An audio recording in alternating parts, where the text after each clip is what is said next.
Bonjour, bonjour, nous nous retrouvons comme promis pour un nouveau vlog avec beaucoup de plaisir et je vous retrouve directement sur ma reprise au niveau des loisirs créatifs sur cet ouvrage dont je vous ai déjà longuement parlé. Voilà, je souhaitais m'y remettre cette semaine et j'ai donc entrepris de faire une ligne de couture, de quilting le long des coutures comme vous me l'avez conseillé. Alors j'ai essayé avec du fil de broderie, ça n'a pas du tout été concluant. Parce que tout simplement sur l'endroit la ligne était à peu près droite, mais alors sur l'envers c'était une catastrophe et on ne voyait que ça. Bien j'ai donc défait cet essai et je me suis dit, puisque ce fil se voit énormément, je vais me lancer avec un fil qu'on voit beaucoup moins. Alors je vous le présente, c'est celui-ci, on aurait dit du fil à pêche, hein.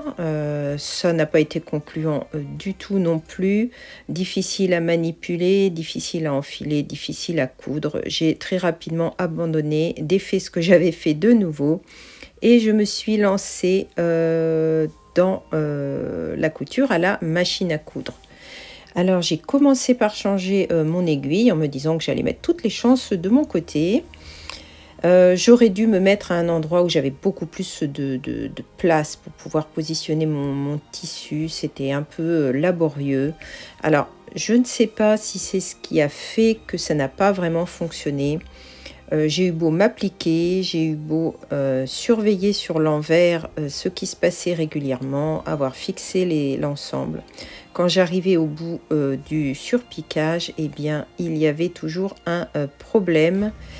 Le tissu, ça n'allait pas. Donc j'ai défait et défait encore. J'ai même fait 2 petits trous dans le tissu. Voilà que je vais arranger. Je vais me repencher sur la question sûrement cette semaine-ci. Je vous montrerai la suite des opérations. Pour le moment, j'ai rangé ce projet. Et voilà, mais je le reprendrai très certainement cette semaine. Juste après les Vlogtober, pour remettre un petit peu d'aplomb, comme je vous l'avais dit, j'ai pris le temps de réfléchir à un emploi du temps à peu près qui me semblait cohérent, de manière à m'organiser davantage. Voilà ce sur quoi j'ai travaillé aussi cette semaine. Et puis les pommes et encore les pommes, elles commencent à s'abîmer. On en a vraiment beaucoup, comme je vous l'ai dit.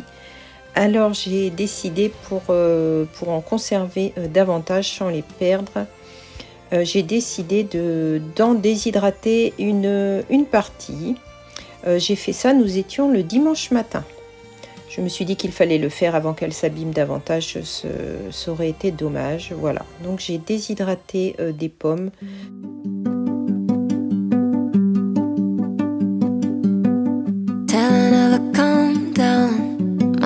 My hands now, play it back, I still can't seem to figure out when the rain came and we became a mosaic here on the ground. Baby, I can't seem to trace it. We went from weightless to dragging our feet on the floor, lost in translation. I keep on chasing who we were before. Et puis ce dimanche après-midi, comme je l'avais dit, je crois dans un post Instagram, oui, j'en ai parlé, j'ai voulu coudre, enfin en tous les cas découper une future robe. Voilà, j'ai donc commencé par disposer un petit peu toutes mes pièces et voir ce que je pouvais faire de manière à utiliser le moins de tissu possible.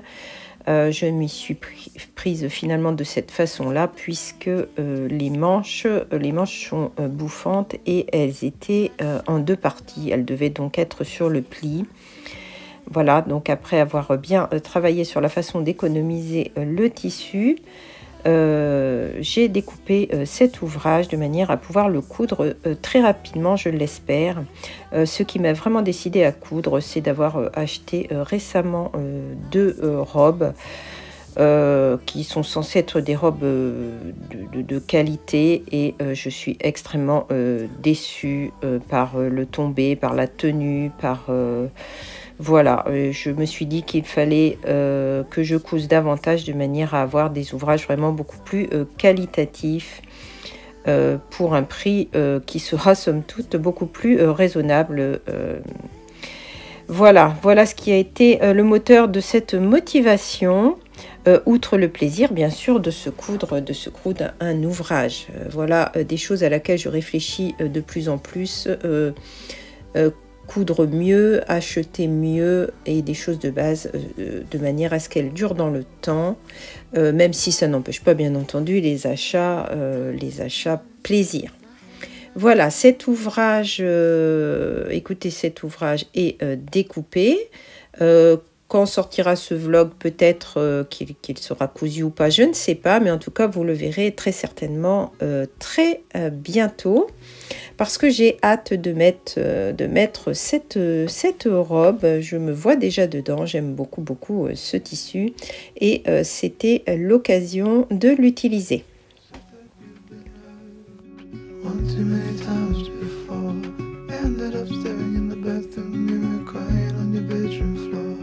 Baby, you can take my word. You haven't gotta hurt no more. Things about to get much better. I wanna make this forever. I wanna make this forever.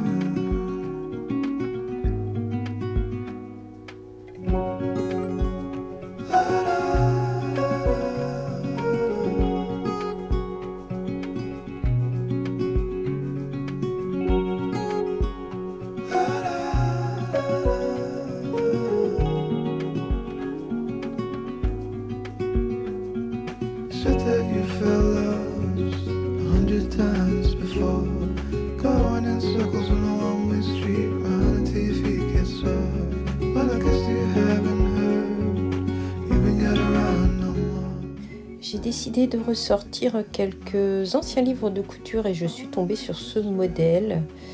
Je pense qu'en le raccourcissant pour le faire arriver à peu près au niveau du genou ou juste au-dessus, ça peut être un très bon modèle. Voilà, je suis contente, je vais essayer ça. Sans transition, on va faire une petite section de préparation au filage. Voilà, je vous amène donc avec moi dans l'utilisation de ce que l'on appelle une planche à fibres ou une palette à fibres. Alors voilà, je vous montre comment cela se présente. Vous voyez qu'il y a des petits picots. Alors moi, je ne l'utilise pas tout à fait dans les règles de l'art, hein, je vous le dis tout de suite, mais ça convient à l'utilisation que j'en ai.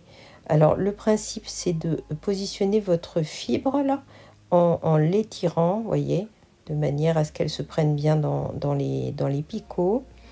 Vous étirez votre fibre et après vous venez la brosser de manière à pouvoir non seulement bien la brosser dans le sens, mais également vous permettre de faire plusieurs épaisseurs. Vous allez comprendre pourquoi. Et là, du coup, vous ajoutez absolument tout ce qui vous plaît, de manière à pouvoir faire des couleurs, des rayures. Là, il s'agit des ajouts. Alors là, j'ajoute des mouchoirs de soie qui sont teints. Voilà. Alors tout ça, ce sont des choses qui peuvent s'ajouter également au filage directement, mais qui peuvent aussi s'intégrer dans ce que vous préparez en amont. Alors ça, ce sont des résidus de filage, je vous en avais parlé, j'ai décidé d'en mettre un petit peu de manière à donner de la texture. Je rajoute diverses choses, je crée des couches à mesure tout simplement, en intégrant ce qui me plaît. Là, vous voyez, je mets des petites des fibres, des boucles. Alors elles étaient prises un petit peu les unes dans les autres, mais ça me permet de faire des touches très diffuses. Et ainsi de suite, voyez, vous ajoutez de la fibre jusqu'à obtenir l'épaisseur désirée. Entre chaque couche, vous brossez bien de manière à ce que vos fibres soient bien alignées. Vous voyez, je rajoute aussi quelques boucles comme ça, hein, toujours dans le but de donner de la texture. Je verrai ce que ça va donner au filage. Il est fort probable que j'ajoute aussi d'autres choses directement pendant le filage, mais ça, nous verrons ça au moment où je vais le faire. Voilà, alors une fois que vous avez fait cela, vous positionnez votre planche dans ce sens-là. Voyez, vous levez l'ensemble et là, vous allez venir enserrer la fibre entre deux baguettes de bois. Et vous allez rouler. Alors, moi, je roule tout simplement comme ça, mais ce n'est pas la bonne façon de faire. Normalement, vous roulez et vous roulez un peu et vous tirez vers le haut de manière à étirer la fibre. Vous roulez, vous tirez de manière à former une série de petits rouleaux. Je vais vous le montrer après. C'est ce que l'on appelle des roulages. Moi, pour l'usage que j'en ai, cela me convient. Je me contente de faire un simple gros boudin. Voilà, il faut dire les choses. Voilà, je vais quand même vous montrer à quoi ressemblent des roulages qui sont faits dans les règles de l'art. Alors ça, ce sont ceux de mon amie Marie, rue de la Laine. Tell me how can I forget if I could travel back in time I'd lay a blanket full of stars to brighten up the darkness of our sleepless nights. I'd find a way to make you smile. But I will break your fall, even if you don't love me, even if you don't love me. I will break your fall, even if you don't love me, even if you don't love me.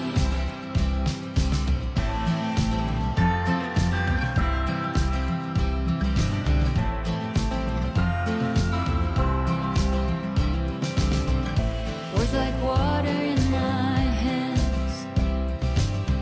I guess there's nothing left to say. Never thought that I would have to let you go. I wish that I could make you stay. But I will break your fall, even if you don't love me, even if you don't love me. I will break your fall, even if you don't love me, even if you don't love me. I will break your fall, even if you don't love me, even if you don't love me. I will break your fall, even if you don't love me, even if you don't love me.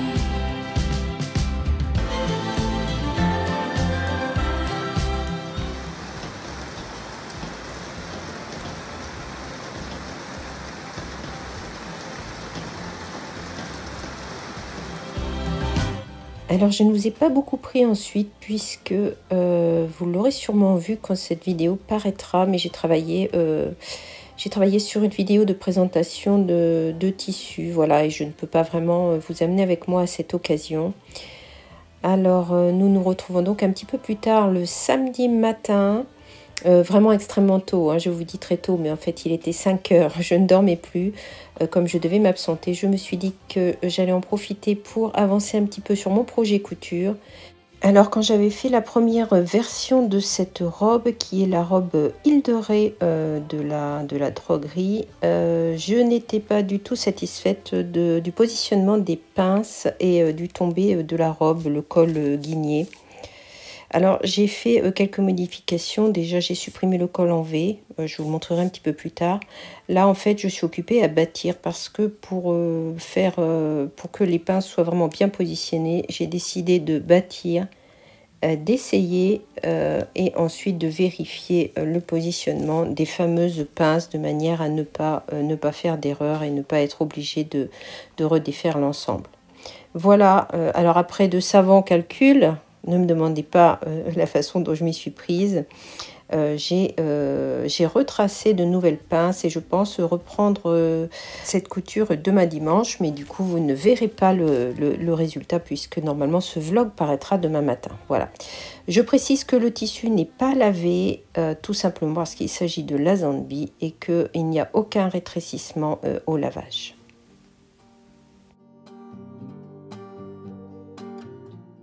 Alors nous nous retrouvons en cuisine. Alors c'est la pleine saison du cardon. Je ne sais pas si vous connaissez ce légume. Alors j'adore le cardon. J'adore les cardons. Voilà, donc j'en ai préparé pour le repas de midi. Ça consiste tout simplement, si vous ne connaissez pas, à bien l'éplucher, surtout les côtes extérieures, puisque c'est extrêmement fibreux. Ensuite, vous les découpez en tronçons que vous mettez dans une eau citronnée, de manière à ce que les morceaux ne noircissent pas en attendant que vous les cuisiniez.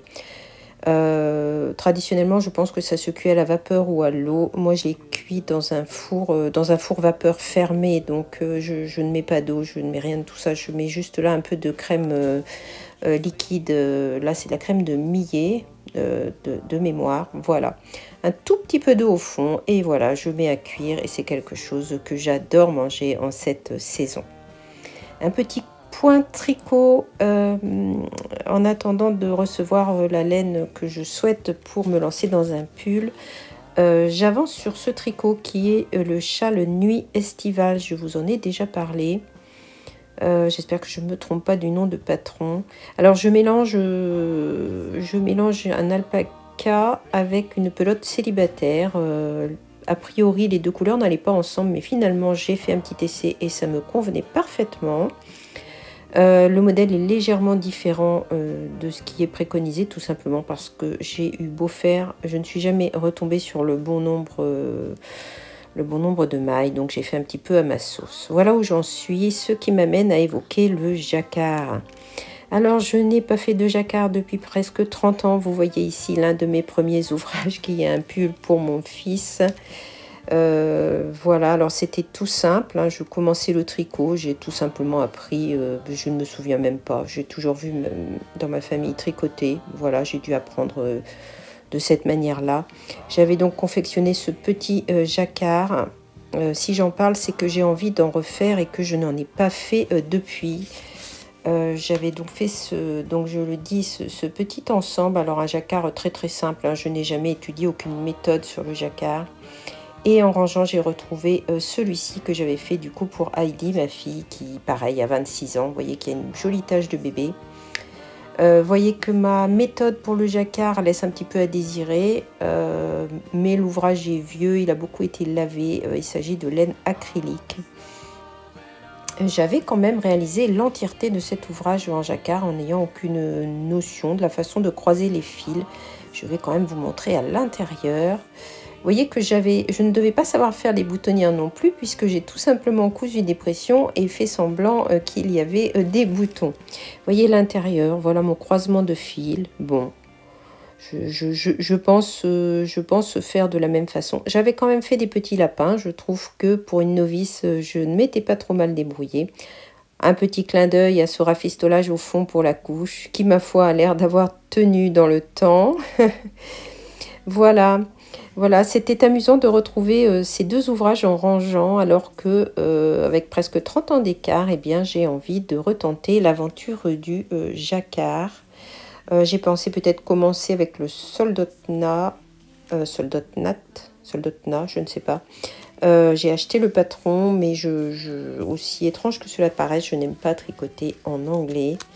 Donc pour l'instant, je ne suis pas encore tout à fait décidée sur le modèle que je veux faire, mais toujours est-il que je suis quand même vraiment décidée à faire un jacquard, parce que j'ai envie de faire un tricot un petit peu plus rythmé. Voilà, quand ça me lasse, après, j'ai vraiment envie d'avoir un tricot, oui, rythmé. Je pense que c'est le bon mot à utiliser, de manière à ne pas m'ennuyer. Par exemple, en ce moment, je m'ennuie énormément sur ma couverture au crochet. Je me demande même si je vais la continuer. Voilà ce que je voulais vous dire concernant le tricot. Donc, je vais finir ce châle. Je vais chercher un modèle de tricot qui me conviennent, je pense. Ah, cette jolie petite tache souvenir, hein, si c'est pas un joli souvenir, ça quand même. Voilà pour ce qu'il en est du tricot. Je reste encore sur ma lancée de faire plusieurs petites choses, un petit peu sur la lancée d'octobre ensemble. Donc un petit peu de tricot, un peu de couture. un peu de filage. J'essaie vraiment de rester sur l'idée d'avancer en loisirs créatifs.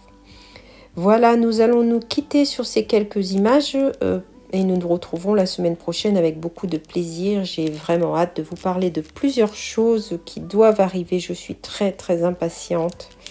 En attendant, nous nous quittons pour cette semaine et je vous laisse sur quelques dernières images de la Norvège que je vous partage avec plaisir.